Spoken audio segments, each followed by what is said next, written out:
I can't hear you at all. Mm-hmm.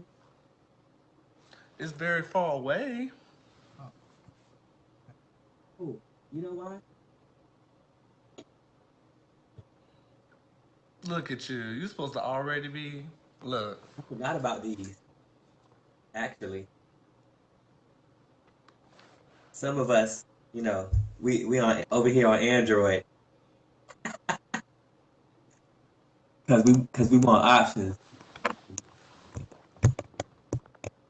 Okay, how about now? Oh, thank you, Jesus. Ooh.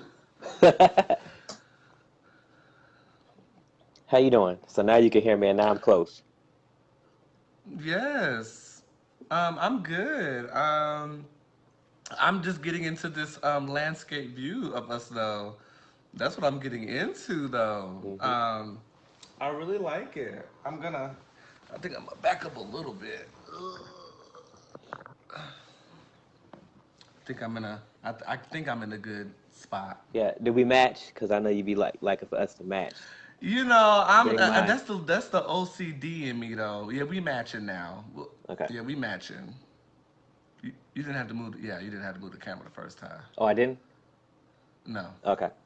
Cool. Yeah, that's good. That's perfect. Um, so let me make sure I see the comments because last time I was like I can't see no comments in landscape, Right. So you but gotta. I can see them now. Yeah, we can go ahead and get started because people are gonna start probably coming in anyway. So I see Everett joined. Hello, Everett. So welcome to the Vibe Show. This is episode 8. Um, we're going to be talking about my topic is going to be the founding contradiction. It's a very, very, very juicy topic, and Brandon is going to also join in on and let us know his topic when he's going to speak after me. But my topic is the founding contradiction. Um, and I'm looking forward to discussing this. So before I get started, we were supposed to be going on last Sunday, um, but we did not, just due to me earning my master's degree that week, and I wanted to just have that Sunday to kind of just have an enjoyable weekend with some very close friends I have in Indiana. So that's why we did not go on last Sunday, but we are back to our regularly scheduled programming. So I'll go ahead and get started. Yeah, my topic is called the founding contradiction, and I did some research on the actual individual that I'm going to be speaking about, the founding contradiction. But I also want to talk about a Pulitzer Prize winning historian. Her name is Annette Gordon Reed. And like I said, she won a Pulitzer Prize. Um, and the topic, oh, thank you so much, Everett, on the congratulations. Appreciate that. Um, but I did my research on Thomas Jefferson. That is the person that I'm speaking about in reference to the founding contradiction. Mm-hmm. But in reference to me looking up some of the things on Thomas Jefferson, and as you all know, he wrote the phrase, all men are created equal. Okay, and that is in the Declaration of Independence, as you all know. But and Hey, of course Tanika. we just Tanika just there joined. was hey Tanika. So being that the 4th of July just passed, the topic that I was going to discuss on the 4th was on Sunday on the 5th was the founding contradiction is what I'm talking about today. But as you all know, Thomas Jefferson wrote the phrase "all men are created equal." All men are created equal in the Declaration of Independence. But the reason why I named the topic "the founding contradiction" is, in case some of you all have not done your history on Thomas Jefferson, he was a slave owner. Um, so, uh, the historian Annette Reed, she really dug into some of the more of Thomas Jefferson's personal life. I really didn't know a lot about his personal life, so I'm going to kind of share that with you and give you her viewpoints. And Brandon, of course, if you want to interject and kind of give your take after I kind of give my take on it, that would help as well. Sure. Um, Annette Reed, the Pulitzer Prize winning individual, she spoke about the contradictions of Thomas Jefferson, and also how it resonates in our lives today. So Annette shares that Thomas Jefferson thought of himself as a progressive person. And Brandon, if you want to give your definition of a progressive person, please do. Hmm. But so the thought for him, according to Annette, was that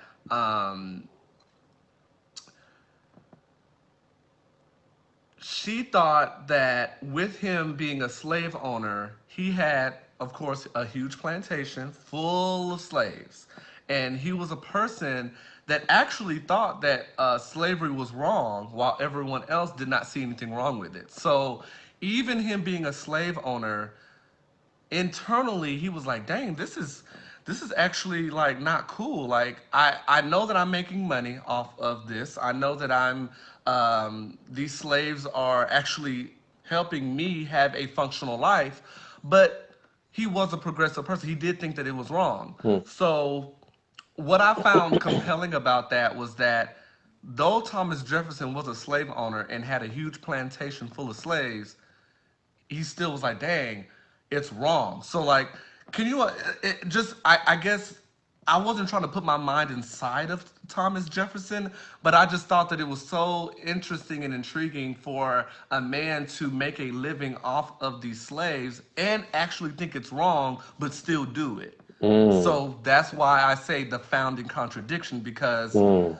from what Annette is saying is that, oh no, he thought it was wrong, but he still was a slave owner. That he was never a person that really spoke out like vocally against slavery. And Everett says, but did he free any of his slaves even though he felt it was wrong?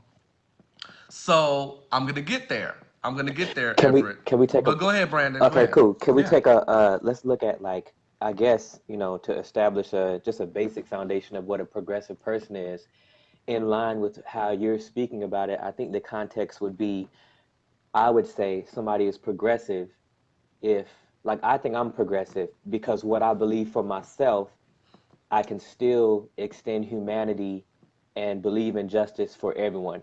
For example, like to give up an example would be personally, I am against abortion personally, but I don't believe that because I'm against it personally or my faith is also against it personally that that should be legislated for everyone else.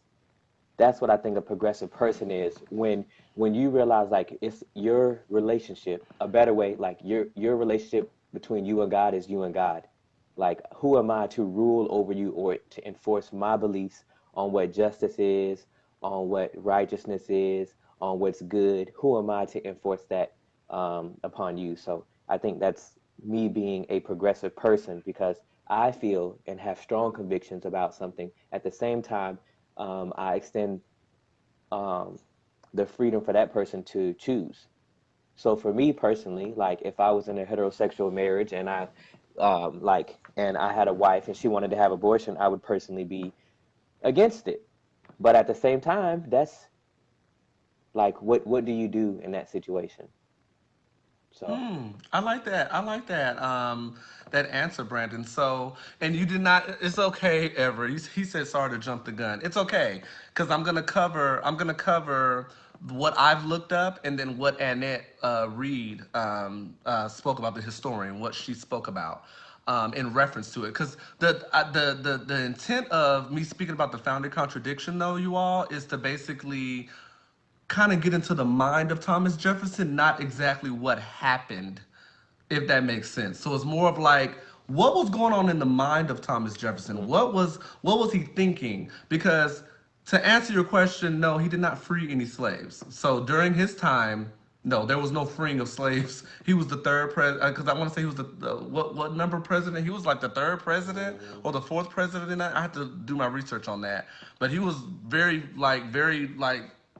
deep, because the third. Yep, I was right. The third. So he was the third president of the United States. So no, there was no freeing of slaves when with him, because we all know when the slaves were freed was when Abraham, way later on, Mhm. like way later on. So back to the founding contradiction part. The historian Annette really wanted to dig deep into like the mindset of Thomas Jefferson, not really going based off of fact or like stuff that was actually valid or facts. Um, back to what I was saying earlier. He had a plantation full of slaves. He felt that it was wrong, but everyone else did not see a problem with it because that was the normal everyday life during that time. And we're talking about like the 1700s going into the 1800s. This is way a long time ago. So what Annette said, that he was a believer in progress, that mankind would get better as the years go by. So he was a believer of that. He understood the power he had with his position, but he wrote criticisms about the institutions that made it all possible, which of course was the government, for him and other slave owners. So what was interesting was like, wow, you are actually a slave owner. You're actually that, but you wrote criticisms about the institutions that created a position for you to be a slave owner. So it makes me think about what's going on in today's time, where there is white privilege, or where there is someone that sits in a position of power, and they're just sitting back and watching things happen but not doing anything about it. And there's a lot of people Hmm. that are in that position right now where they have a voice, or they have a platform to say something, but they just choose to sit back. Hmm. So I'm going to dig deeper into that in a moment too.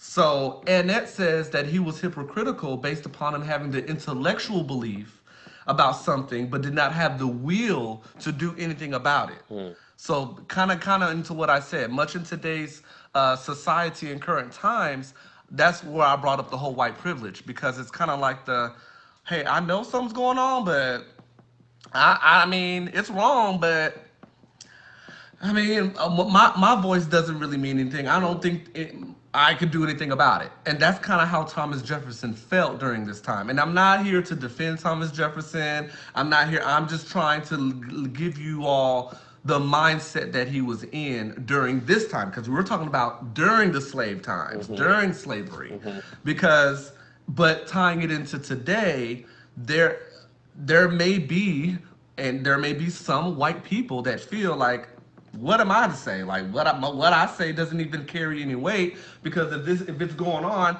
I may not even be in the position to say anything, but not realizing that there's so much power in the statements that you make, Hmm. which, and let's flip it on the side of racism.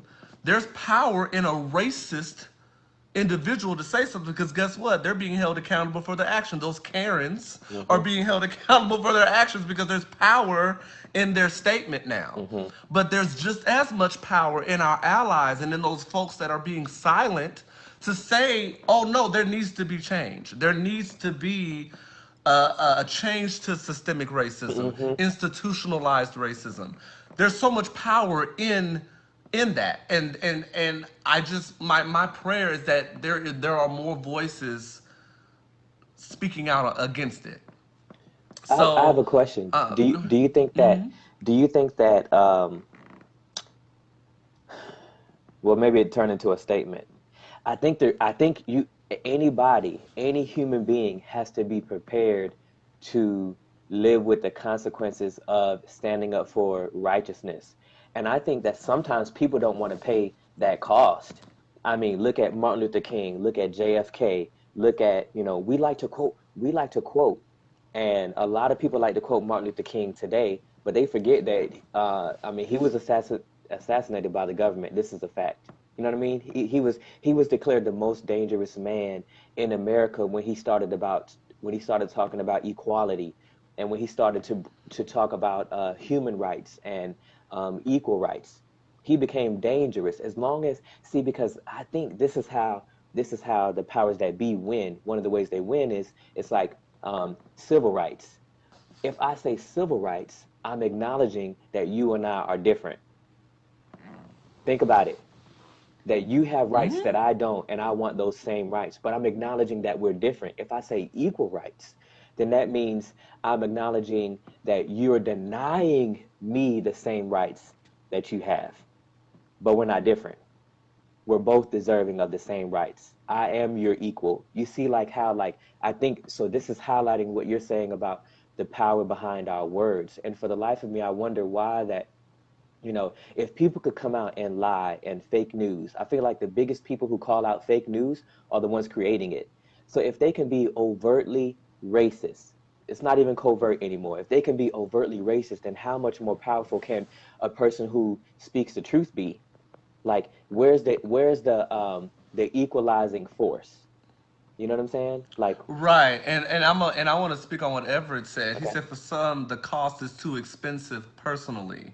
They may not like it, but they benefit from white expectations, so they really don't want things to change for them. So that's kind of like, so to Mm, caveat on what he just said, it's kind of like sitting in your privilege mm-hmm, and not exercising the privilege because you're comfortable. So kind of what Senior mm-hmm, Gunkel said when we did our pop-up is having those uncomfortable conversations. mm-hmm, Is stepping outside of what you're comfortable doing and actually having those tough conversations to bring about the change that's necessary. And that's what I felt based off of my research on what Thomas Jefferson was doing in the middle of slavery, in the middle of him being a slave owner. He was like, ooh, this is not good. But he's benefiting from it mm-hmm, because they're working for him mm-hmm, and helping him have the life that he's living. So it's like, he was intellectual enough. He was woke enough. I hate to even say that. Let me not say woke enough. He was aware mm-hmm, of the blatant racism that was going on, but was like, I see it, but like, what can I do about it? And he chose not to do anything about it, which I'm gonna go into more on his thought process, and but based on what and Annette the historian said. mm-hmm, So she spoke about him making some changes. He made some changes um, as to how he treated his slaves. So he didn't go to another slave owner and say, "Hey, like this is what I'm doing with my slaves." This is only stuff that he was doing internally. So he never publicly did anything to bring about the change necessary. mm, Everything he did was internal. So I'm going to go into that. mm-hmm, So he made changes as to how he treated his own slaves, and that made him feel better. So as a slave owner for doing so. So like anything that he did differently, like he treated his slaves a little bit more with respect and I'm gonna go into what that meant. He would pay them more. So basically there may have been like a salary or money that was paid to slaves. He paid them a little bit more. He gave his slaves, his own particular slaves, just a little bit more coin, just a little bit more, right? And then he would give them more free time to do personal things on their own. Just you can get off a little earlier than mm, normal, or your vacation time is a little bit more than what the everyday other slave owners were doing. So that was a way. That was a way for him to feel vindicated. Like, ooh, well, I'm not doing them just as bad as my neighbor, but I'm gonna give them a little bit more so mm, I don't feel as bad for being a slave owner. mm, So it's like I'm giving you bits and pieces, but I'm not gonna completely free you. mm-hmm, You're not gonna be completely freed, but I'm just gonna give you a little bit so you can feel a little good. And I thought that that was interesting. So mm-hmm, um, I don't know if you all know about a relationship he had with a Sally Hemings. She was the mother of four of his children. He had a total of six kids, and four of his children was from a slave by the name of Sally Hemings. But what was interesting is that Annette was saying like they actually had a romantic relationship that he never publicized. So, mm, in the public eye, he received criticism, y'all, for being with a woman, for him being with his actual wife, but actually having a relationship with Sally. So he was receiving criticism for that because a lot of people were kind of able to pick up like, mm, you're treating Sally like that's your spouse. You're not treating Sally like she's a slave. Because what was so interesting, and I don't want to get ahead of myself, but the objection from the public was that they looked like they were married versus him owning her as a slave. mm, There was criticism and there was newspaper headlines about it too. Hence, because they had four children together. Um, so And what was crazy about that was that they attacked him. They didn't attack him based upon him having children by her. They because that wasn't the issue. The issue was that you treated her as if that was actually your spouse. Yeah. So they weren't actually married, but the public was able to see that. Hmm. So And also, so he treated her more of an equal. yes, even though they weren't married or nothing like that, they had 4 kids together, Hmm. and it was just so interesting. Like there was no issue with the him impregnating her. There was no issue with that. Hmm. It really wasn't. The issue was that in public, it was like, "Ooh, y'all look like y'all together," or you're not treating her the way a slave should be treated. And I just thought that that was so. I was like, You're "Wow." not treating her So like property. You're not treating her like property. no, And so in he their, was not. yeah, go ahead. Go ahead. Go Well, I was ahead. just gonna say like, and that's why I brought up the equal part, like, because you're treating this person like a human being. Because I just really want to drive home the fact that, like, the way that slaves were treated and why this was a problem. It was like you can't. So essentially, there was probably So I'm trying to get in the mind of Thomas Jefferson right now. It was and the mind of the people who saw him. They probably saw him and said, you know what, like, you can't do that in here. You can't send the wrong message. You're sending the wrong message to the public. You're making it seem like this slave is your equal. And we don't do that. That's not how we treat the slave. That's not how we treat the melanated people. And I found that so interesting because I'm like, everybody know that Thomas Jefferson wrote the phrase "all men are created equal," but then knew he was a slave owner. So like, you contradicting yourself, Thomas Jefferson. You was a Yeah. slave owner. So how are you saying all men are created equal, but you over here doing this? So I'm gonna get into some more contradictions. Y'all ready? So let's talk about his will. His will when he died. So the more contradictions that, with him indicated that in order for Sally to be free, he would have to put her in his will, y'all. He would have to put her in his will and provide the amount of money he would give her Mm. once he died. So that showed that he is admitting. So if he was to put her in his will, then that would show on paper, y'all, that they had a deeper relationship than just her being a slave and being his property. So I'm gonna read what Everett says. So it says, remember back then, most of the men were known to go to the slaves for pleasure, so it was not looked down upon to have children with the slave. A lot of his peers would be doing the same, but public ally, she was never to be seen as an equal. And that's what I said earlier. So that's kind of what I got with earlier about the public had no issue with the fact that he impregnated her, because it's like, yeah, Hmm. to have your sexual pleasure, and oh, if she got pregnant, oh well, she got pregnant. Hmm. So the public didn't have any objections with the fact that she got pregnant by him. Hmm. The part that the public was concerned about or upset about was like, it looks like y'all are actually in a relationship, and that's the part that's not cool, because that's a black woman. That is Hmm. not a Caucasian woman. That's Hmm. not a white woman.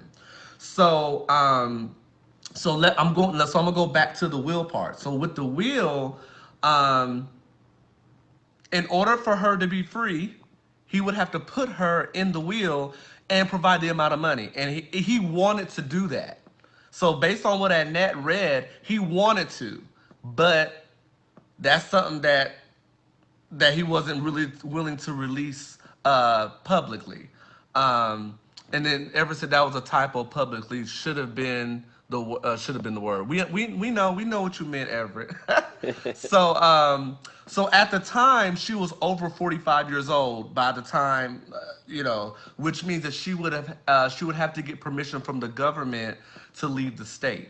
So if he put her in the will and left money, she could leave, and then the community would know that their secret love Mm. with one another. So there was so many things that the government had in place, which would have revealed the fact that they were actually deeper than just, oh, that's my slave, she's my property, not Hmm. an actual lover. Okay. So what I wrote down in my notes was what is astonishing is that he made so many other changes, y'all. He made so many other changes, but didn't do anything with slavery. So other changes that he made while being alive. This is why he was alive. He helped overthrow a monarchy. He helped change the archaic property rules. He also changed the way he thought about religion and politics. But he didn't make any public changes to slavery. Mm. None. So there were other things that he was like adamant about, right? So having the first-hand experience, what I thought was so crazy was he had first-hand experience with the treatment of slaves, Mm-hmm. knowing that it wasn't a good institution and did nothing about it. Mm-hmm. So I thought that was crazy. So I'm gonna tell you how Annette felt, the historian. She felt like if he would have pushed to end slavery based on his intellectual knowledge of it firsthand, he would not have made vice president and he would not have became president. Mm. So think about slave owner, Mm-hmm. him knowing that slavery is wrong.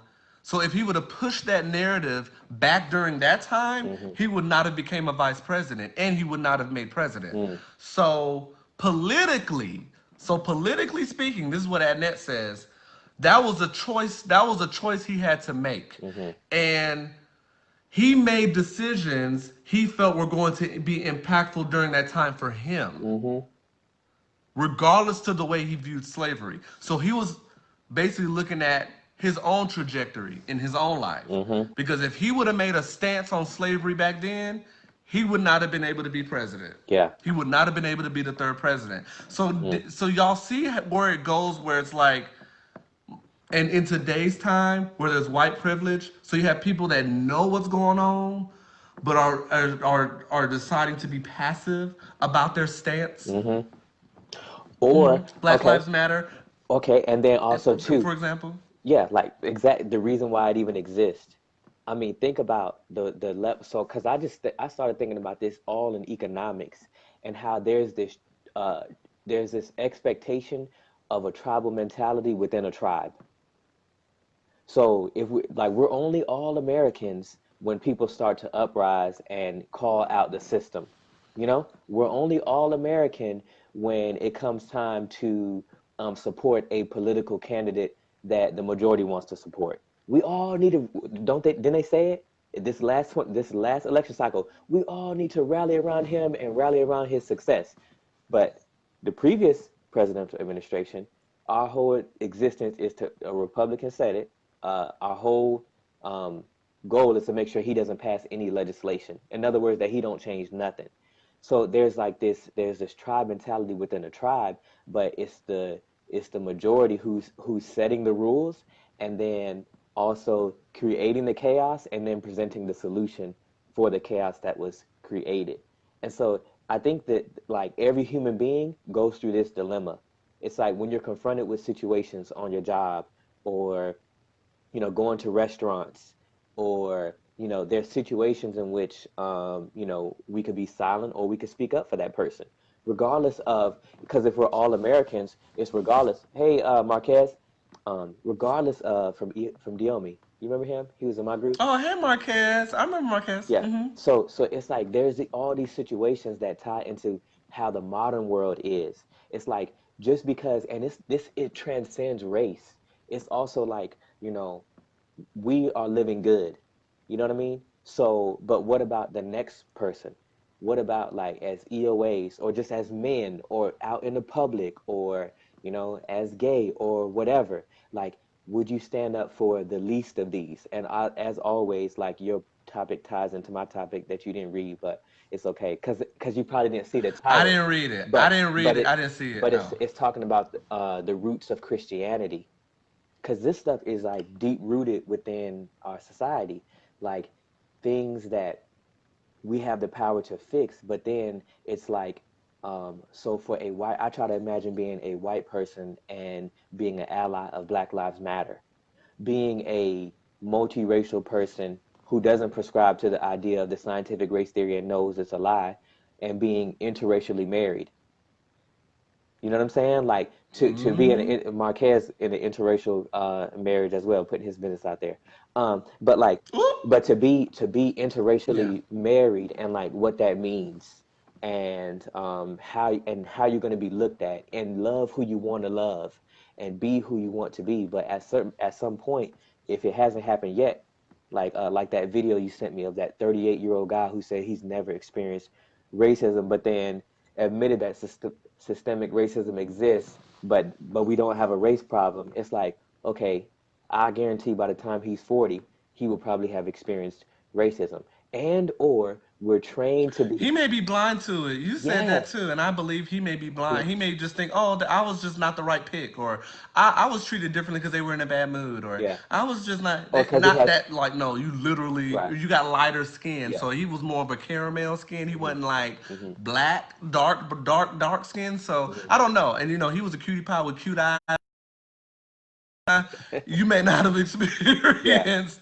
I don't know, like you may not have experienced it firsthand, or hmm, you probably did, but didn't really see the subliminal. You probably experienced covert racism and didn't realize it's versus overt racism. So, hmm, and I'm not here to defend him or to put him on blast, hmm, but I sent that to you, Brandon, because I was like, that's interesting, and then he didn't even bring up Fox News or anything like that. So I was like, ooh, yeah, something's missing here. I was like, yeah, that was the main thing I know. I was like, you didn't even say nothing about no Fox News, yeah, but okay, all right then. yeah. So, but yeah, Which so to continue on, oh, go ahead. just one quick side note, for because we be informing people, and like Tucker Carlson, the top writer for his show, just got put on blast for being a white supremacist and saying all kind of foul and vile things. And so what's interesting about that is Tucker Carlson is the number one watched news host right now. And yes, and so this was before, so I don't know what's gonna happen to his ratings now, but this was before, and clearly during the last few weeks, he's been more and more like hyperbolic, more and more like racist, more and more inflammatory, going after Tammy Duckworth, the veteran who lost both her legs in I think Hmm. Afghanistan. He's been going after people politically, saying that Tammy Duckworth hates America and all this stuff, and he himself has not ever personally served. And so he's just been really racist these last few weeks. And so let's see what happens to his ratings now. But since we had been brought up Fox News, I just wanted to plug that. Okay, I like that plug. Okay, so so I'm wrapping up my Hmm. my topic. So now I'm gonna kind of get off of Thomas Jefferson because I've already kind of laid out what's been going on with him. Hmm. So this is what I wrote. This is what I wrote, but I'm gonna read it. So a lot of Jefferson's contradictions are still in the world today, as we all know. Let's talk about it a little bit. Climate change. Climate change is a topic that we are aware of. So all the planes we get on to fly, all these different places, Hmm. that's affecting the climate. But what changes are we making for the future generations to come? Hmm. Like what? Well, being that technology has like been so advanced lately, why haven't we found anything that, or why have what contributions have we made to be that positive change towards climate change? Um, Now, this is nothing on the scale of Jefferson. Now, okay, Hmm. I'm just bringing up regular stuff that we can do as American people to Hmm. bring about change in a positive way and in a great way. Um, so there's things that we know that's wrong. But based on our preoccupation of different things going on in our lives, where here I was going to school and in the army, active duty, and all these different things, a lot of us say, oh, it'll take care of itself, like it'll be all right. Like I know climate change is an issue, but it'll fix itself.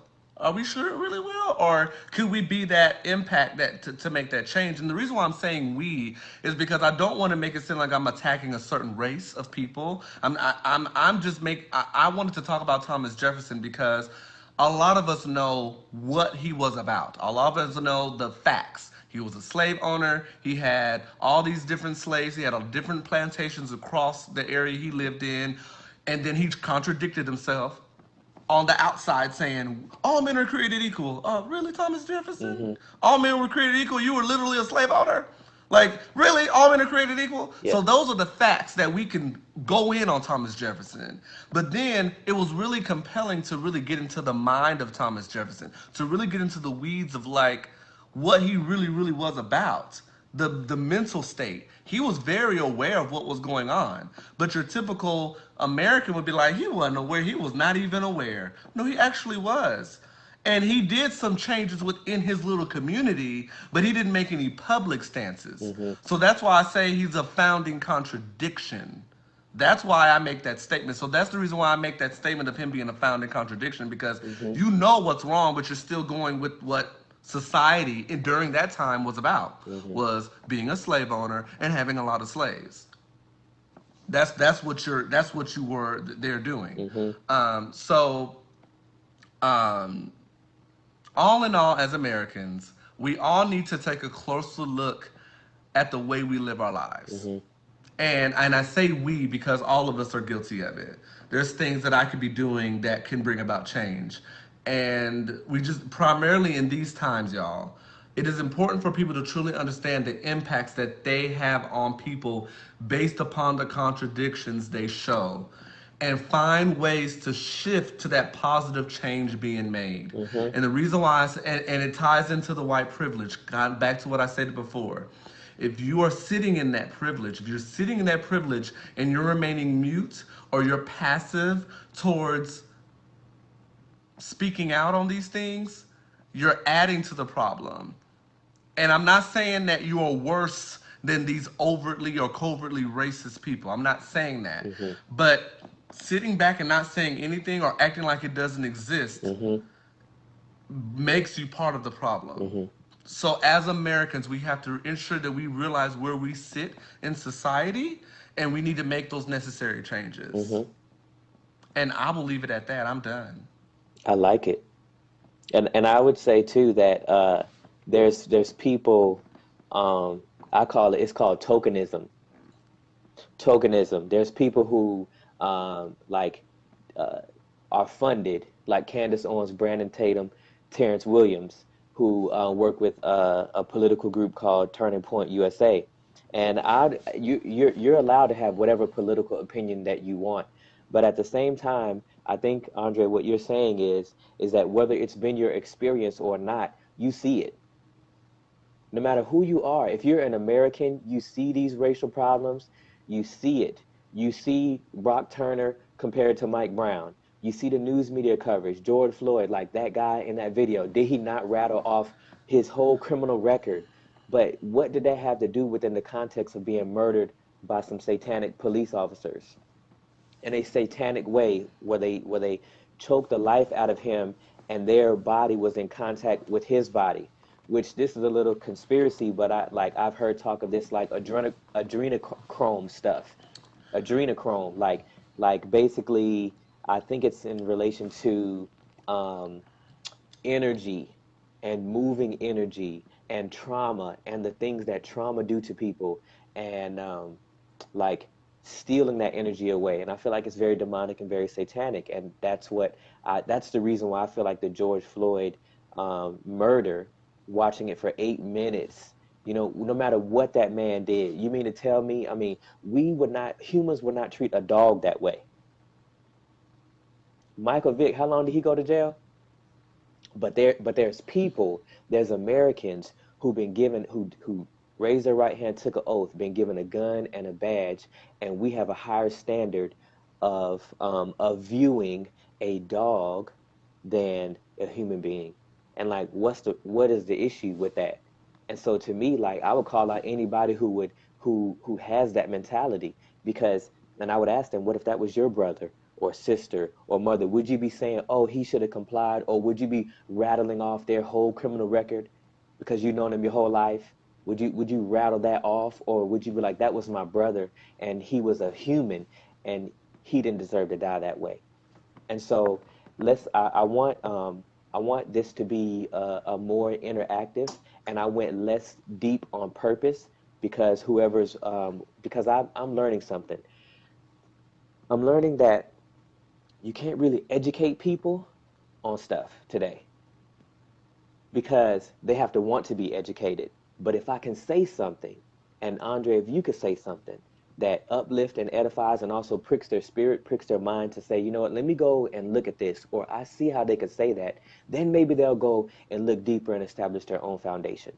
So with that being said, let's shift to the roots of Christianity. And what I would add to that to make it more smaller is um, the roots of Christianity in America that started around these times, you know, the 16th and 17th centuries, that was introduced. The form that we know it as is it was introduced by the colonized Europeans. You know what I'm saying? And Everett said, all you can do is plant a seed. Yes. So that's what my desire is, and please feel free to jump in, Everett. And my thoughts on it are firstly this: there's a lot of people put labels on things. This relates to your topic, Andre, that you can say all men are created equal, but then how do you live your life? You can say that you're a Christian, but if you don't, are you a Christian if you don't implement what you know is right? You know, the scripture, Hypocritical. yeah, the Hypocritical, contradict, contradictory. yes. I mean, And so when we look at that, um, is that would you, Andre, would you say that that person is a Christian then, if they know right and do wrong, and no repentance, no asking for forgiveness, no attempt to put corrective action in motion? they're not, I would say they're not acting as a Hmm. Christian. I mean, because once you become saved, you're a Christian. I mean, it's tough because it's like, Hmm. well, honey, you ain't acting like no Hmm. Christian. Okay, Your actions are not displaying Christian. okay, so let's take it further. And I know a lot. I know we have like a mixed audience. Everyone's not a believer. I don't really like the word Christian because it represents so many different things, and it's a contradicting things. People calling good evil and evil good. And so when I look at it, I think let me give this story. When Yahusha, the one they called Jesus, was walking with the disciples, and they saw he was hungry. The scriptures say he was hungry and he saw the fig tree. When he got up closer to the fig tree, he saw it had no fruit. Do you remember what he did? What do you do? He cursed it, and immediately it shriveled up, and the disciples were in awe.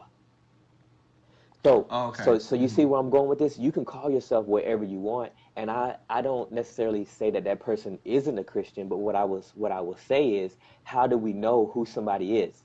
We know who somebody is by their fruit. And let me make this other connection. So isn't it interesting when Yahusha healed the blind man? He he spit, he reached down, picked up some clay, some dirt, spit in it, rubbed it in the man's eyes. Remember what it initially looked like? He said, "I see men that look like what? Trees." Trees. So this is the connection of the fact that if we say who we are, right? You could say all men are created equal, but where's your fruit in making sure that that is the case? And I think the purveying spirit that I see from Thomas Jefferson until now is the fact that racism, systemic racism, the foundation, the founding contradiction is the foundation of America. And until we change that, how can we expect that there will be justice for anyone? You know, because Yeah. because like now, also at the same time, my heart rejoices. I don't know if the right thing will be done, but right now we have the ability to do the right thing. For example, in the midst of, if people, a lot of people say we're a Christian nation. If we were a Christian nation, wouldn't we be talking about healthcare right now? I just watched a clip of Betsy DeVos. I want to read what Everett said real quick Okay, before you continue. okay, So one thing, and I know I'm talking a lot, which is fine, Everett. thank you. That's what we want you to do Yes. because you give us perspective that can broaden our viewpoints as well. Hmm. One thing I know, I'm talking a lot, but this one is truly speaking to me. When Thomas Jefferson wrote "All men are created equal," only white men were actually recognized, not people of color or women, to be honest. See? Mm. So, and he said people of color were considered property. Hmm. So, yes. So, So I didn't say that, Everett. So I'm glad you made that statement. That's why it's the founding contradiction. Hmm. Because if you were only talking to one grouping or different selections of people, and you weren't talking about people of color because they were property, that's the reason why it was so astonishing that Thomas Jefferson had this this way of thinking like, I know slavery is wrong. They are property, but then I don't want to treat my property wrong. And you never publicly Hmm. ended slavery or Hmm. never publicly spoke out against or white privilege. He Hmm. was sitting in it, but that was it. Well, also, if you look at it like this too, like a lot of the lynchings and stuff happened after slavery. If you take care of your slaves, who benefits from the slaves being taken care of? The slave owner. You don't want to massacre your slave. You invested. You bought that property. It's like you bought like and like let's make it. Well, that's what I'm saying. When it came to the mistreatment of slaves, he just elevated his treatment of slaves. So, Hmm. because slaves were treated like terribly. Hmm. So he just said, in order for him to sleep well at night, he was like, Hmm. "Well, let me treat them better than your average slave owner, so I don't feel as bad for being a slave owner." Hmm. That's really what Thomas Jefferson did. But Yes. go ahead, brother. Yeah, and so I mean that relates to, the roots of Christianity, which largely allowed, I mean, a lot of they say America's a Christian nation. The founding fathers say they were Christian, right? Like, and all you have to do to understand that America is not a Christian nation, and please believe, I love my country. I love this country, and I love what it could be. There's some pieces of it that I don't love, but I've served this country 20 years honorably, as of yesterday. But my point is, Congratulations, 20 years. thank you. And and my point is I'm this. knocking. I'm knocking on it myself. See, my point is this. All you have to do to understand that we're not a Christian nation is just take a ride through DC. All the statues and monuments show you who we are as a nation and who the founding fathers were. This ain't disrespect. This is facts. This is factual basis. And so that's why I say, we have to be careful of labels. In America, we love to label everything in the modern world because it makes people feel better, or it makes people be able to actually discriminate against us and feel okay, right? Like, oh, you're gay, so I can treat you this way. Oh, you're black. Like, aren't you black? Or why do you identify as black? Or you know what I mean? Like, there's a connotation behind what's being said. So when I look at the roots of Christianity in North America, it brings all of this baggage with it. Let me give an example, and I would like to hear anybody's thoughts in the comments. Hey Keith, thanks for joining the chat. My question Hey, is Keith. this. Isn't it interesting that there's only a problem in Christianity when you start talking about, like, as soon as you start talking about what the Bible says who should look like, now, oh, it doesn't matter what color Jesus was. Isn't that interesting? If you read in Revelation, it said he had feet like brass. Now all of a sudden it becomes a problem. When you start uncovering who the biblical people were, Hebrew, Israel, the Israelites, when you start, just look at where is Egypt? I mean, Richard Spencer, one of the leaders in the alt-right, probably identifies as Christian. I believe he identifies as Christian, but this man could not even admit he is such a liar that he can't even admit that Egypt is in where? On what continent? Africa. So it's interesting to me. And so I'm just trying to drive it home a little bit more because most Catholics say they're Christians, and most Christians acknowledge that Catholics are also Christian. And Catholicism actually means universal. So Catholicism believes that they are the universal church, which is Christianity. Hey, Rashima. And so Hiroshima. so when we look at the roots of it, it's like these racist systems are all connected together. And this week I was thinking about the Matrix, and I watched a few of the clips of the Matrix, and the scene where Morpheus is like, you feel that something's wrong in society, and you feel it when you go to church. You feel it when you in the supermarket. You feel it when you go to work. And guess what? He was like, the reality is that you're a slave. And it's just like, even in our modern day, tell me how we're not. And if I was to give a plug right now, I would say the way that we get out of slavery is by the true Christianity, if you want to call it that. But let me give some more historical context to the word, even the word Christianity. The word of people don't even. I'm gonna come strong on this. People don't even understand that the word Christian was a slur. They don't know this. In Acts chapter 11, verse 26, it says, and the disciples were called Christian at Antioch. So then here I go. I'm listening to the Holy Spirit. Here I go. Okay, what happened to the disciples at Antioch? Because the question popped up in my mind, why do people call themselves Christian? Then I find out basically Christian is the equivalent to the N word. They were persecuted at Antioch. The disciples were persecuted at Antioch. So this is a name that was given to the disciples that were persecuted. Just the same way, that's like us calling each other the N word, a slur, and choosing to call ourselves that.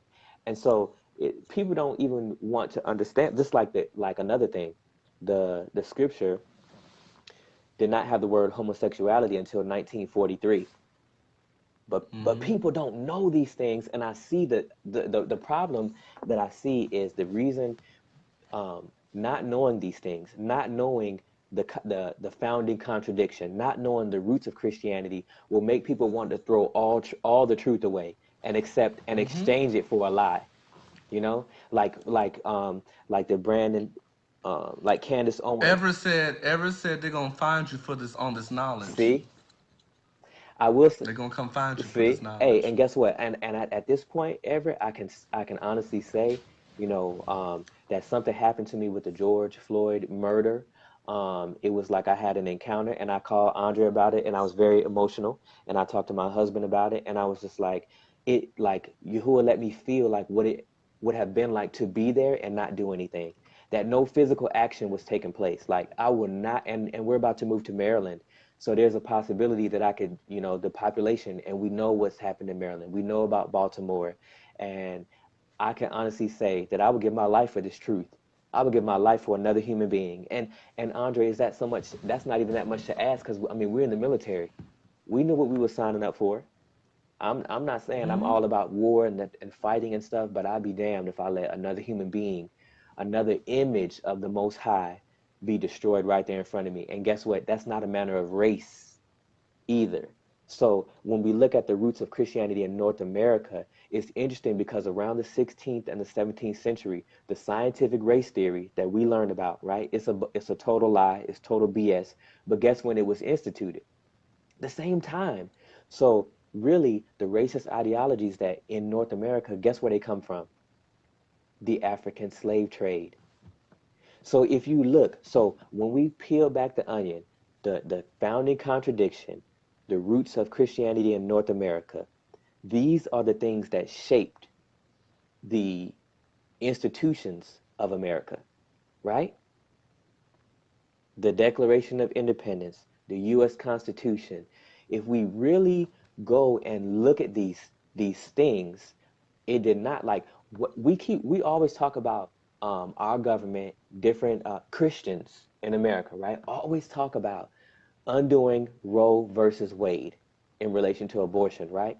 Why has the Christian church, if they are truly Christian, I'm calling them out, why have we never sought to undo Dred Scott versus Sanford? People like to argue and say that didn't decide that, black people were three-fifths human or whatever. They try to connect it to property and try to say it meant all these other things so they could feel good about it, just like Thomas Jefferson. But actually, no. That case decided that we are not human and therefore cannot have access to the US Constitution, rights, and all of that. And if you ask me, that's why certain people who look like us, there's not justice for us. That it seems like there's state sanctioned murder. I'm not saying it is, but it feels like it's state sanctioned murder. And anybody who speaks of empowering our communities to rise to the level that we should live at, what happens to them? So that's why Everett said they're gonna come find you for this knowledge. Because when we look at our history, when people talk like this, they became a threat.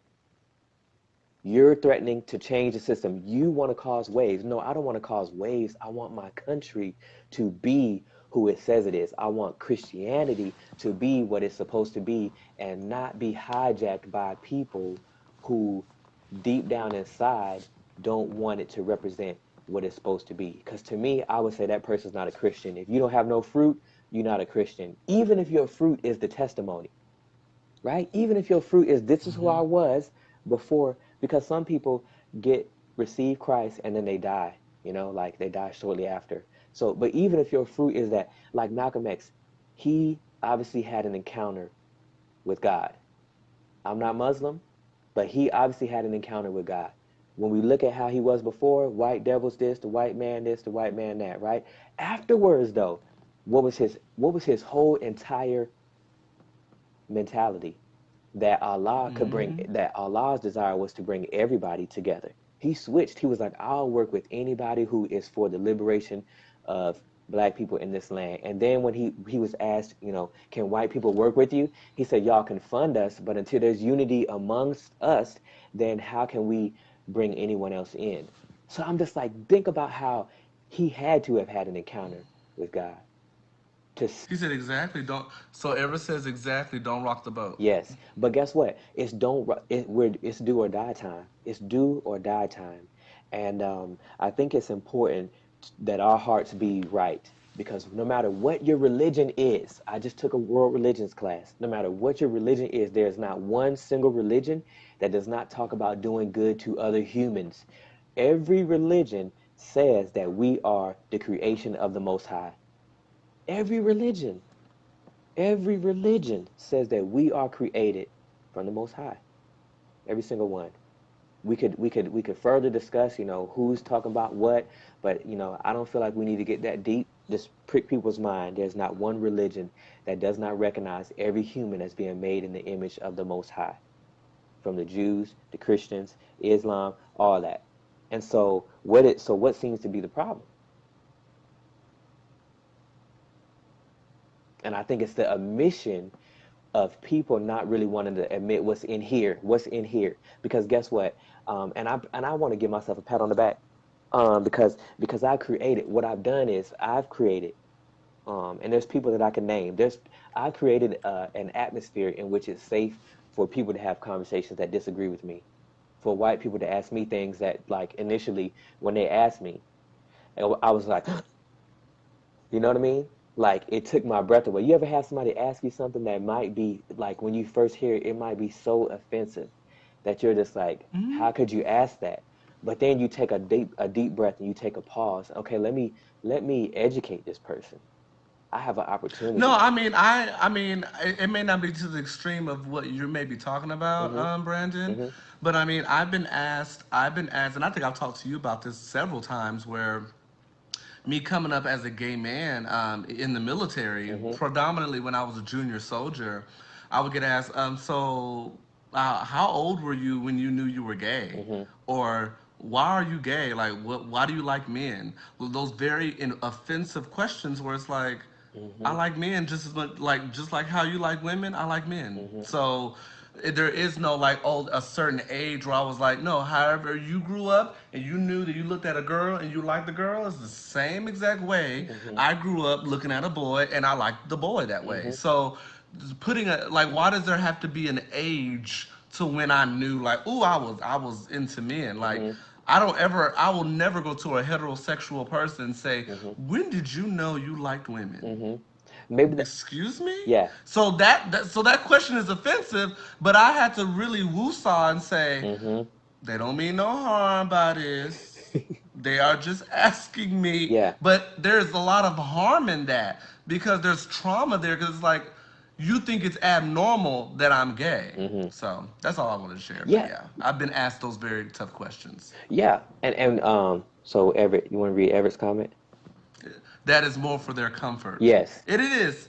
It is more for them to feel safe, and it's like, and it's crazy that people have the closed-mindedness of that, that you feel that uncomfortable with the fact that I am gay, so you have to ask me when I knew I was. Like, I knew just as much as you knew you was heterosexual. Exactly. The two don't. They're the same thing. I just like a different gender. But the difference, I I think what I've learned is that maybe that person is trying to break out of the matrix per se, and it's like at 29 years of age, I'm 38 now, but at 29 years old, like I, You 38? Oh, you look thank 29. you, I moisturize, uh, but at 29, like I researched everything that I ever questioned in life, and I felt it was a very liberating experience. And what I realized is through the socialization process, hey, like Okay, so there's all these layers and filters to us as human beings. There's all this stuff that's decided for us before we even have an opportunity to really know these things. And that's just part of growing up. That happens to everyone. And so I think, having I think being gay helped me develop this inwardness, like let me figure out why these things are these things. And I do ask people questions. So you might ask me, when did you know you were gay? I might say, when did you decide you were heterosexual? See, I've learned to arrange my words in such a way that are undeniable. Because this reason why I use when did you decide to be heterosexual, because I'm implying that you didn't decide it, because I know you didn't, because humans are not, we are not designed in such a way to decide our sexuality. We're born with it, the same way that we're assigned our gender. but there's people And that I'm don't not, think that we're born. There's people that don't think that they're and born. that's It's like, no, that's a choice you made. and that's fine. And I would ask them, when did you decide to be heterosexual? And they would say, what? I didn't. Because I know you didn't. Because humanly speaking, I'm not against transgender, but this is the way I relate it. I say, you know, you're born with your sexuality just like you're born with your gender. You didn't decide to come out as a man. You didn't decide to come out as a woman. It just is. Now I don't understand all of transgender, but my point is that you didn't decide that either. So maybe a transgender person feels like, okay, let me go and do something different because that's not who I am, and that's That's not what they identify with. exactly, Yeah. and that's fine. So I'm not against transgenders. I'm just saying I'm just using I'm using Yeah. my example on how because how can you be against something you don't understand? Brandy, you better I almost said girl. And yeah, yeah. But How yes, can you don't even thank know. You you. don't have no Hmm. knowledge. Oh, And it just. But that's why I got on about the gay thing. Like you asked me when did I? I'm like, yeah, just as like what? I don't. yeah. I don't get it. And so I think the problem with the roots of Christianity and what we're doing, look at what we're doing here. Like I applaud us for what we're doing here because we're looking back to figure out why do things look like this today? Why do things still look like this? And what we can see is this is the human condition. And if I was to give a plug, I feel like the only person who can make you not a slave is Yahusha, the one they call Jesus Christ, but not the European Jesus with the soft eyes and the soft lips and the hair and the beard. The real one, the one who had hair like wool, the one who had feet the color of brass. This is the one who died for us, not Caesar Borgia, who was the son of one of the Catholic cardinals or something like that. That's the picture of white Jesus that we see. And it's so amazing to me that like, we could go two routes, but the God that I serve would take me this route, and that is to have joy because our redemption is nigh. And we're at a time when the whole world is talking. Maybe they're saying the wrong things, but the whole world is talking. The whole world is experiencing the opportunity for a paradigm shift, and everyone is having the opportunity. Are you going to be like Thomas Jefferson, know this wrong, not do anything to change it, or are you going to figure out what you can do in your foxhole? That's so military, huh? Are you gonna figure out what you could do with your piece of the pie in your slice of the community to restore dignity and respect to other human beings? Because the roots of Christianity of North America do not do that. To me, it's anti-Christ. It's anti-Christian. Because Christianity would say to the least of these is Christ Himself said to the least of these is how you treated me. See, how can you how this some of the contradictions that lay in the roots of Christianity that are today. Abortion. So all these people are pro-life and against abortion, and they say they vote Republican because Democrats are for abortion, but yet What do they want to do for the poor children? What do they want to do for the school districts that are poor? For the kids who don't eat? The richest nation in the world, one man can stop world hunger, right? But it wouldn't even take. I mean, if the 10, What if about someone that was raped though? What about somebody that was raped and got see pregnant? that, and so that's another thing. And so why don't the roots of Christianity in America want to deal with the symptom. They don't want to deal with the source. How about I establish a relationship with you instead of wanting to dominate and control you?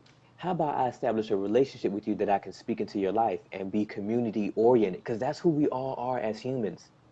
As humans, the indigenous people will get around and pass on their stories orally. A lot of things weren't written down, but they would get around the fire every night. In places in Africa, in Native American cultures, they still do this every day. And part of what we used to do in America is have dinner together. You know what I'm saying? Like how is it okay when we know how it there's people who call themselves Christians who are making systematic racism okay, who blame who blame the oppressed for their condition. The problem with there's Christians who say the problem with black culture is that it's only one parent in the home. But okay, so then what are you doing as the Christian church, as the conservative evangelical Republican or Pentecostal or Catholic or Mm. whoever, I want to say over 80% or at least over 60%, maybe that's more accurate, of Congress are Catholics. So what are y'all doing? You know, what are y'all doing to create a situation in which both parents can be in the home? Because what's interesting to me is when I was out on Army recruiting, I recruited in Gilbert, Arizona. The population there is predominantly white. Median income about 65 to 75 grand per parent. So they were making good money. They had nice houses and stuff. But guess what? When I went to Johnny and Susie's house, that's so stereotypical. But when I went to Johnny and Susie's house, guess what? Their parents weren't there. And so I would say, hey, before I come in, call your parents real quick, make sure that they know I'm here. And then as I'm leaving, please call your parents and let them know that I'm gone. So what am I saying? In our society, one of the reasons why we're seeing problems with the youth is because parents ain't raising them. And in the midst of all this, like, would a Christian nation want to send their kids back to school with no plan? I just watched Betsy DeVos be interviewed by Dana Bash on CNN, and she didn't have no plan for these kids going back to school. I Like, heard about and that. I'm just like, once again, we're in the that's a big word. Hold on, compartmentalization, Compartmentalize. compartmentalization Okay, big word. of whose lives matter, right? Because they're like, kids need to go to school. It's their mental health. They've not been learning for months on hand. But that also shows that how these people think about parents. That parents ain't even trying. That the kids not learning if they're not in school. But like, parents are teachers. There's teachers. What about the school faculty? And then even on Tucker Carlson, do you know this dude talked about that? I want to say, was it New Jersey? I don't remember where it was, so don't get me to lying. But he literally said, and I posted on my Facebook, that they were going to let Black and Latino kids go to school first when the numbers of COVID-19 are clear. And I swear, in the last week, he said that on his show. And I'm gonna have so to look. I, Did you post it I on your did. I will page? find it and I will send it to you. And yes, he did literally say that in the last week or so. And so to me, if we're going to, this is one of the reasons why I think we can't move forward from slavery, from the founding contradiction, from the roots of Christianity and its racist tendencies, is because we have people like Louis Giglio who wanted to call slavery the white blessing. He literally called it the white blessing. So we have people who want, and he did. Why did he do that? The same reason why Thomas Jefferson didn't do anything, because he wanted to call it a white blessing so he could feel better about talking about the privilege. But my Bible tells me who to whom much is given, much is required. So if you have that, and this relates to what you're saying, Andre, if you sit in that place and you have the opportunity to speak, like what we're doing right now, we're taking our opportunity to speak, and we can reach all the way around the world right now. just by sharing a Well, few it's good words. that we're reaching. It's good that we're reaching the numbers that we're reaching now. I Mm-hmm. mean, it's better than zero. It You know, is. there are people engaged. So Yes. at least, like, and you said it, Brandon. If one person gets something from it, then Right. that's a win. That's a win. And that's how we need to look at it. And I think the reasons why we can't move on from these things is because we won't tell the truth about them. And that's what we're doing, right? That's what we're doing. In the midst of uplifting and edifying, here's the truth. Here's the truth to make sure you stay up. Because right now, Mm-hmm. I'm not living under a curse. Like right now, I don't think the worst about my country, and I don't think the end of the world is coming in necessarily like um, in a way in which I'm afraid to go outside or I'm afraid to go get some food or you know what I'm saying? I'm not living in a way where um, I think the very foundation or fabrics of things. I'm glad that we're having these conversations because for far too long, our people. Ever said that one person is me today. Thanks, thanks, Everett. It's good, Everett. It's Yeah. good. And so for the long, because I think for far too long, things have been this way and we haven't heard about them. And they continue to go on hundreds of years, after slavery. And we're not making progress, you know. I think we're Yeah. not making progress in the way that we should. And guess what? It's not just black folks that this system is not working for. It's damn near every American unless you're in the top 10%. You know what I'm saying? Yeah. Like we need our Christian Mm-hmm. so I feel like MLK right now, we need our Christian brothers and our Jewish brothers who and our Catholic brothers and sisters within these groups to speak up, the ones who have the power to speak Mm-hmm. up and make the changes. Like, why do we not have Medicare for all yet? It's been a bill, HR 676. It's been a bill for a long time. Why do we not have this yet? And why do we allow the conversation to be hijacked about how can we afford this and how can we afford that? If you care about the working class and you care about the economy, what we are in the midst of a pandemic and every citizen of this country does not have health care. Why? We have people who are being charged thousands of, 20s of thousands, 80,000, $100,000 for COVID-19 treatment. Why?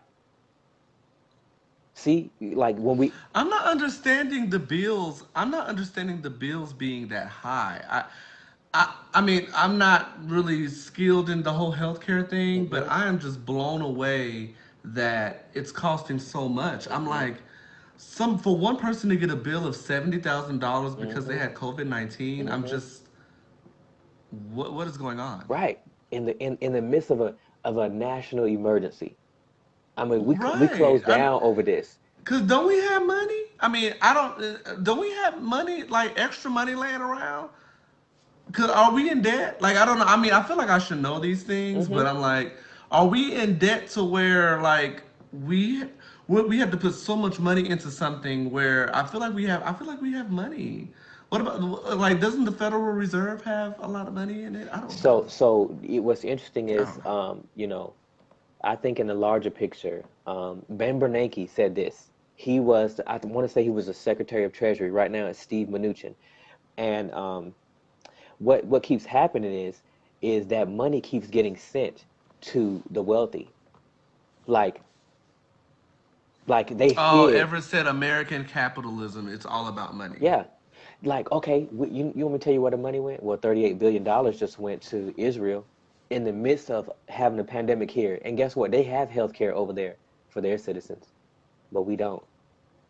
Like, like our money is being, yes, I see that. Yeah, like the Oh, money, you saw my I eyes? did. Oh. They made a statement. They made everywhere.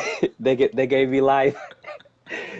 So like we have this, and I guess what I'm saying is this ties into everything we've been talking about. If we're Christian, and I'm trying to establish that we're not a Christian nation, because if we were, these things would be handled. And if over 60% of our congressional body is Catholic and Christian, then why does our society look like this? Where is the fruit of it? Where's the fruit of it for the people? Because guess what? It's about to get mad worse. Like, think about the coming mortgage crisis. A lot of them jobs ain't coming back, and now we gotta close again, and we still ain't test, Yeah, and we still ain't because testing. all the because I'm thinking about those buildings. I think I had a conversation with somebody. I'm trying to remember. about the fact of all these buildings that people are working in, like they used to work in. That's debt right there. Because in order to work in those buildings, like everybody, being that everybody's teleworking right now and they're not physically going into work, hey, there's still a bill that needs to be paid on the building. There's Hmm. still money that has to go into that building. So I'm just worried about like what I mean. The new normal is one thing to consider, but I'm just looking like, ooh, this new normal is gonna be something else because there's gonna be so much debt that comes out of this. Did you hear about Robert De Niro? He's almost broke Mm. due to his restaurant business and stuff like that. Hmm. Apparently, he was supposed to make 7.5 million, at least $7.5 million this year due to his, but due to COVID-19. And I don't know where his money going because I thought his net worth was like a little over 100 million. So Hmm. I'm like I think he was making like 30 million a year, but now it's like I don't know 2020 he didn't, but apparently he overspends. So apparently Robert De Niro spends more than what he's worth, or spends more than what he makes. So I guess in his mind, like any movie he does, the money he makes with that next movie is gonna compensate for the overspending he Mm. did. Well, that's But I don't know. yeah, that makes sense. And you know who else does that? Uber. How you acquiring, and you're a publicly traded company, but every year they declare that they did not make a profit. But your evaluation is over $1 billion. And I lied, and I just found an article on this man. He was a Seattle man. He received $1.1 million bill for his COVID-19 treatment. I lied. I thought it was 70,000, but that's his age. 1.1 million. So how does someone get a bill that high? Because You said that's a bill, 1.1 million. a hospital bill, because he spent 62 days in the hospital, and it cost about basically $10,000 a day, $9,700 a day. And he said his bill would probably be higher because it did not include multiple items, including fees for his skilled nursing facility, dialysis, and the doctors who treated him. Hmm. I'm done. I'm So done. why in a So so 62 days in the hospital. That's what made it hit a million. but for co And that's not even a long but time. That's a little over 2 months in the hospital. I can see if you spend the whole year in the hospital, but 2 months is hmm a million. and most people don't make Oh it. my Most people god. barely make $1 million in their lifetime. Listen, I don't even have that in my bank account. I ain't got no million. Can I get just 1 million? Can I get And $500,000? so, Can I okay, get that? okay, let's talk about this too. Let's talk about how and is Everett still here? And please, whoever's watching, please hit us in the comments. It's a few of y'all here. Y'all are quiet as ever. Y'all can comment. See, Give us your perspective. It's a few of y'all on. I see. I th It's I think it's mm-hmm. interesting to note that, as soon the powers that be have solidified the minds of the people so much so that that we would call healthcare free. That we would think that another American citizen doesn't deserve health care. Is that not crazy? Like how that and the way I can't even get my words out. The way they divert things. For example, black American citizens are talking about we want to be treated equal, and it gets hijacked and made about flags and statues and all that. I'm just like, I have not met one black person who really gives a damn about flags and statues and all that. And actually, um, Colin Kaepernick, what his protest was in respect of the flag. He said, "I'm going to protest because I want the flag to mean the same thing for everybody." But we have some American citizens who the flag does not mean the same thing for. And so I want to, this is my protest. Listen, So, Colin got attacked, and now he's getting highly respected. Like, oh, Colin, we see you now, Colin. see, ain't that something? I'm like, oh, Colin said it years ago, and not too long ago. Now y'all want to give him his props. It's Yep. like y'all should have been paying attention before Hmm. all this And look at happened. how, But no, now your eyes is open. and now look at how they try to get on him for his endorsements. But the Laura Ingrams and the Tucker Carlsons, y'all got people endorsing you, and y'all got people falling off, no longer endorsing you because you that racist. See, Everett said it best. It's about messages and controlling narratives. That way you can control a mindset. So this is the epitome of the founding contradiction and the roots of Christianity in North America, which is that these labels, right? When we talk about these documents, when we talk about these labels, when we talk about these religions, that they have really, they're not what they mean at face value. They're not. It's like when you look in your mirror on the right side of your car you're driving, be careful, objects closer than they appear. It's like Very good analogy. the FDA. I think the FDA doesn't have a mandate that all ingredients in there. They could just say natural, they could just say artificial and natural flavors. You see what I'm saying? They don't tell you what's all the way in it, but they could just say artificial and natural flavors. So that's the Christianity of this land that Frederick Douglass spoke against. That Gandhi was like, I would convert to Christianity right now, but I don't like your Christians. I like your Christ, but I don't like your Christians. That's crazy, right?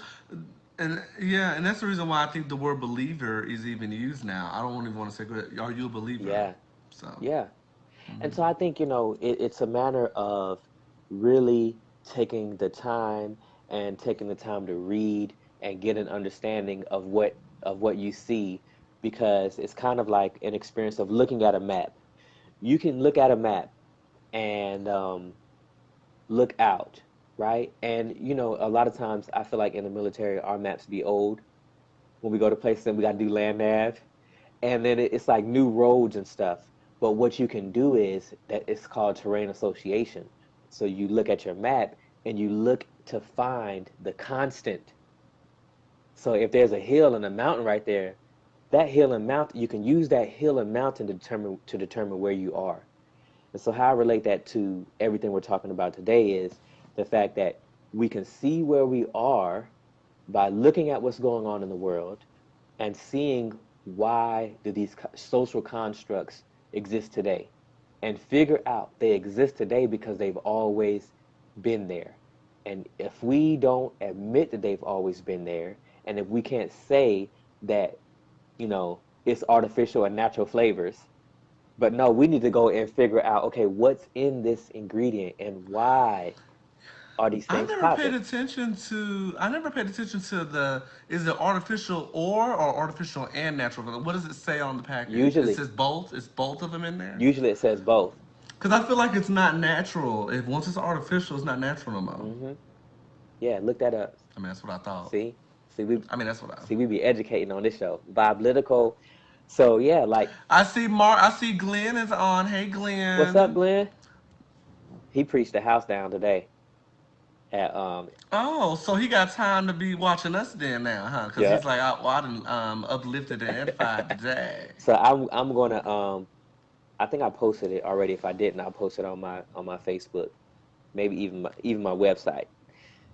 But I think, in looking at all of this, it's just, I think the solution is what we're providing is deeper insight, not going along with the crowd or the label or the tribe just because it seems fitting or you agree with them, but finding the common humanity and starting there. Imagine if we started there. Imagine if we started like in the midst of a pandemic, everyone should have health care.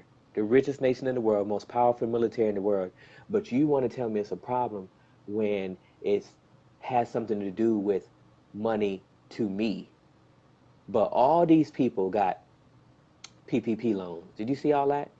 From I did. from Kanye. Glenn says, "Hey y'all, my Wi-Fi is so bad I can't follow you guys. I've been trying to." So I guess he said he'd been trying. Hmm. Okay. Well, hopefully you can see us clearly now, Right? Not a cause we on this new landscape viewing and stuff. yeah. So I mean, like, what do you think about that? Like, what can we lead the people with as far as a solution from your perspective?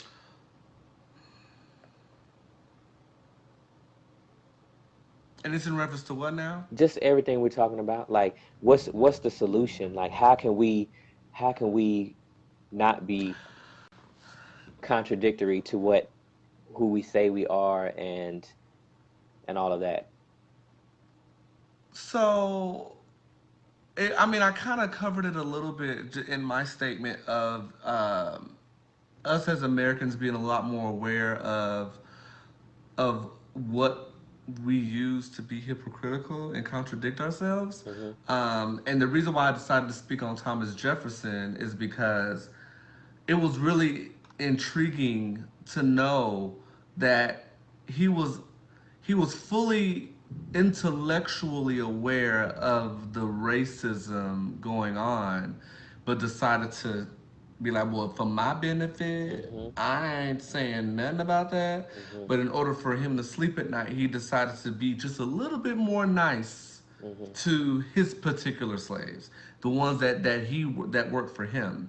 Hmm. But kind of back to what Everett said about being property, uh, that was his property. So you can treat your property however you want to. Hmm. Either you can get your oil changed on your car, or you don't get your oil changed on your car. Hmm. It's your property. Hmm. My car is my property. Hmm. I will never make a person my property. Hmm.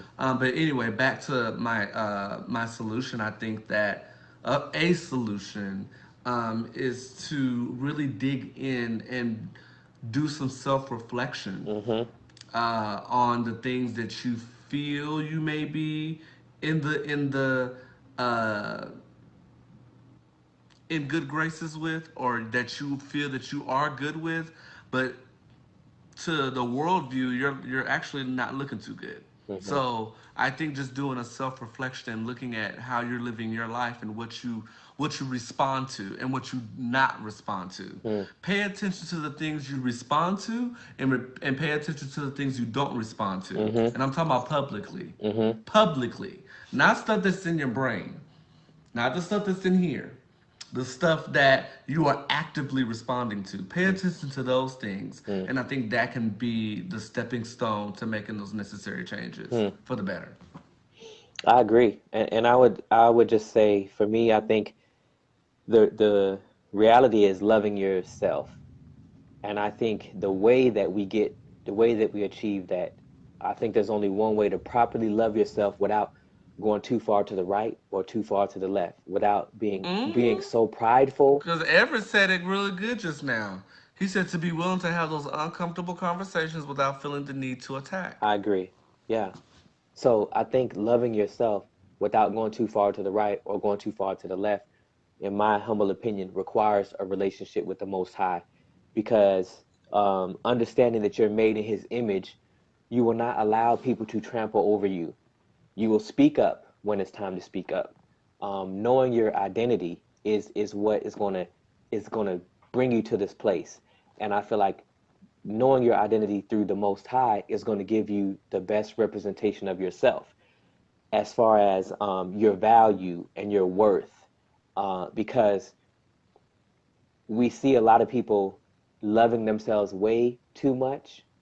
I feel like maybe that's the contradiction that we saw with the founding fathers, and loving their kind to create a separation. I feel like we see black people sometimes do that as well. We see racists do that as well. But I think, in North America, it's the construct that we're all born in. So if we're going to get past it, we have to get past these labels, and we have to know Yahuwah Elohim for ourselves. So when we love Him and we know Him for ourselves, we can love ourselves properly, and we can love Him properly. And when we love Him properly, then He makes it to where we can love our neighbor as ourselves. He makes it to where we can pray for our enemies and those who are persecuting us. And guess what? He said when we're kind to those people, it's like heaping hot coals on their head. And then we can leave up the vengeance to Him. So I don't have to take it to Mm-hmm. my own hands and put my own freedom, at threat. I don't have to threaten my own freedom to come against you because you're coming against me. What I can do is, you know, be righteous in the way that I'm moving. And so I think that's the key. That's the solution. Is knowing God, knowing the truth, loving yourself, and then taking that outward. Because if we don't educate, and then also being educated, educate yourself on history and how we got here. And if you find out how we got here, Mm-hmm. then you can decide to do something different, because you will find that this is the human condition. The human condition desires to control one another. The godly condition that he gives us doesn't have that desire. It doesn't have the desire to, because think about it, he himself gave us free will. Now, he didn't give us he didn't say that there's not consequences to our actions, but he gave us free will. So if he gave us free will, who are you to then come and take somebody's free will away? And if I, the Bible says love covers a multitude of sins. So the best way to treat one another in such a way where you can be changed and you can move forward, and the way that you can have these conversations is by showing that love. But first, you got to know who you are, and you got to not take everything as a disrespect to yourself. But like, guess what? I Mm-hmm. have an opportunity, and I'm glad you came to me. I do find that question offensive, but guess what? Let me break this thing down and give you some knowledge that I know. And I think if we all do that, that would make the world or just our communities a different place. And lastly, I would say this: I think there's a lot of people who have a lot more in them than they're giving to the world. Like, maybe there's some nonprofits that are within them. Maybe, just speaking to your neighbor will create the connection that you need to create the business that you need. Because the beauty of serving um, Yahuwah is that he said, if you suffer with me, you'll reign with me. And so if we pray as believers, and even Christians pray, um, let your will be done on earth as it is in heaven. Well, if heaven's going to come to earth, it's going to come through the believer. And so in what ways can we bring that heaven to earth? One of the biggest ways and the most powerful, and I'm closing with this, one of the most powerful things that the Holy Spirit showed me within the last, the months between this pandemic is, and shout out to my auntie Tony Ray is on here. Um, one of the most Oh. powerful things you can do is restore dignity and respect to another human being.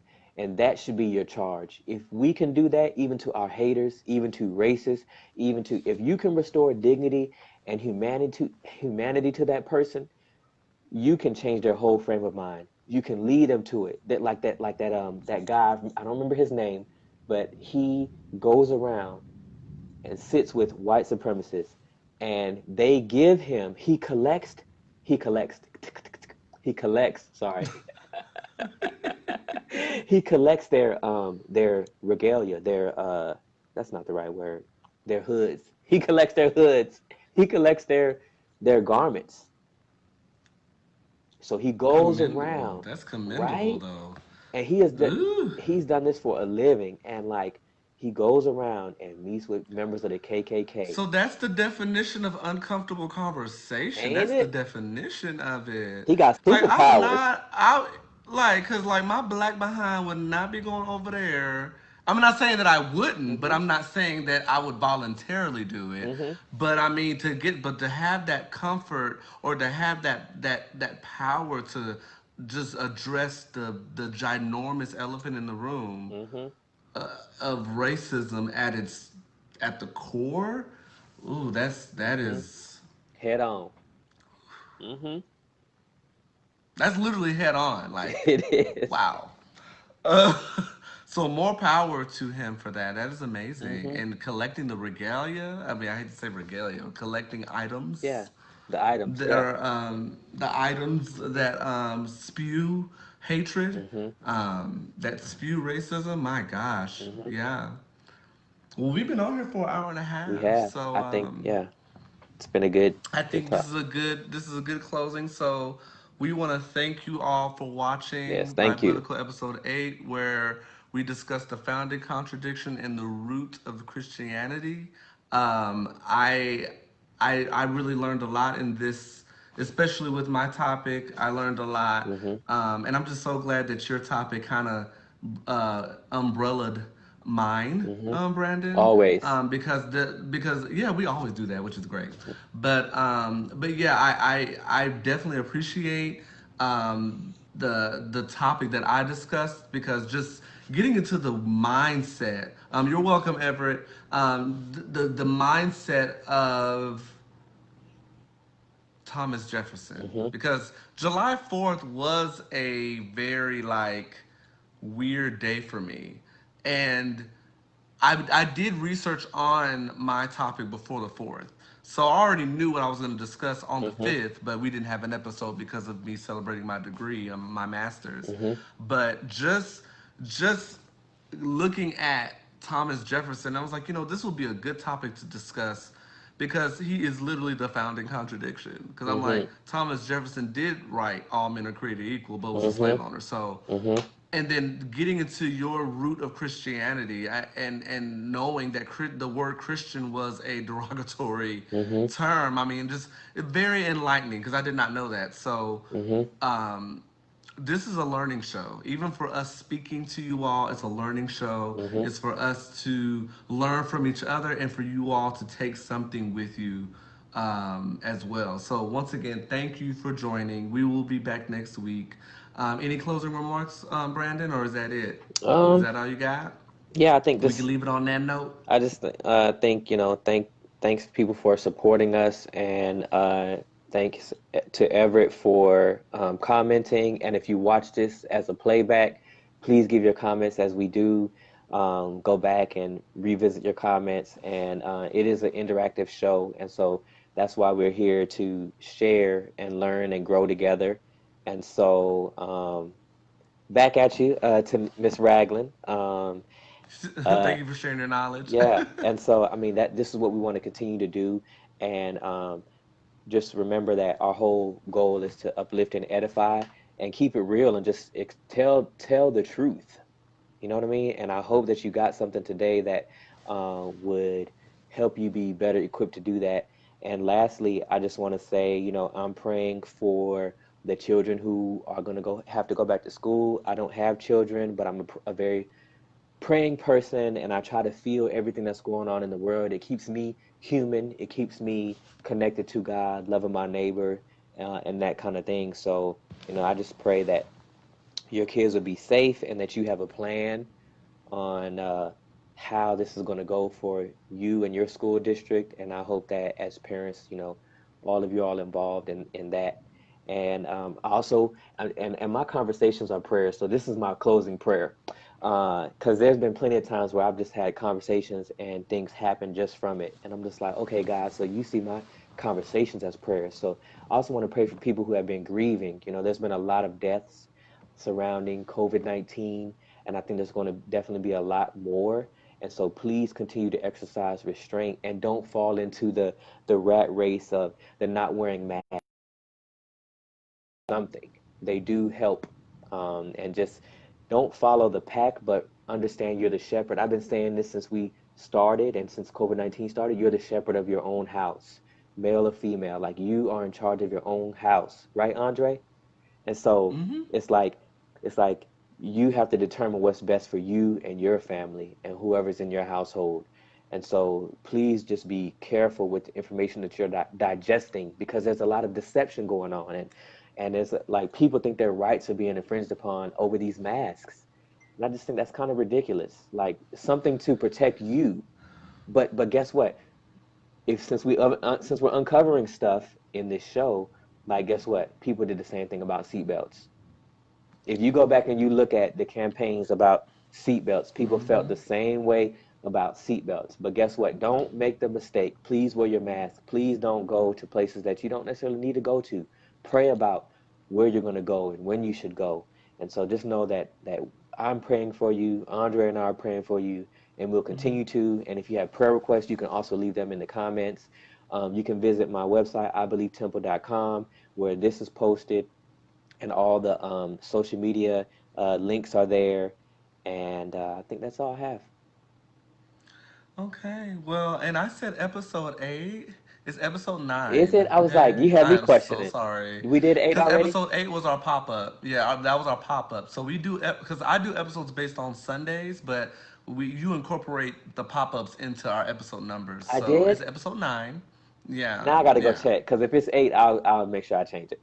I think it's 8 on. This is our 8th Sunday. Yes, it's our 8th Sunday Okay. doing the show. But I see you have episode 9 on the page. Mm-hmm. So, but we'll fix all that. But if you're gonna count the pop ups into the episode numbers, then yes, we're Ooh, I just, no, it's nine, because number eight was doctors on.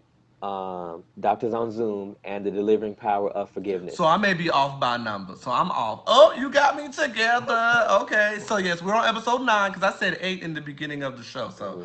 episode 9. Okay, the founding contradiction and the roots of Christianity. So once again, thank you for joining. Yeah, thank you for joining, and until next time, we'll be back on another Sunday like Brandon said, please join in for open dialogue. Just dialogue with us, Hmm. talk to us, because what you say actually may bring some education to us too, because we're not perfect, we don't know everything. Hmm. So your feedback is just as important as ours. Thank you. Yeah. So until next time, Till next y'all, time, we'll see y'all later. be blessed. Later.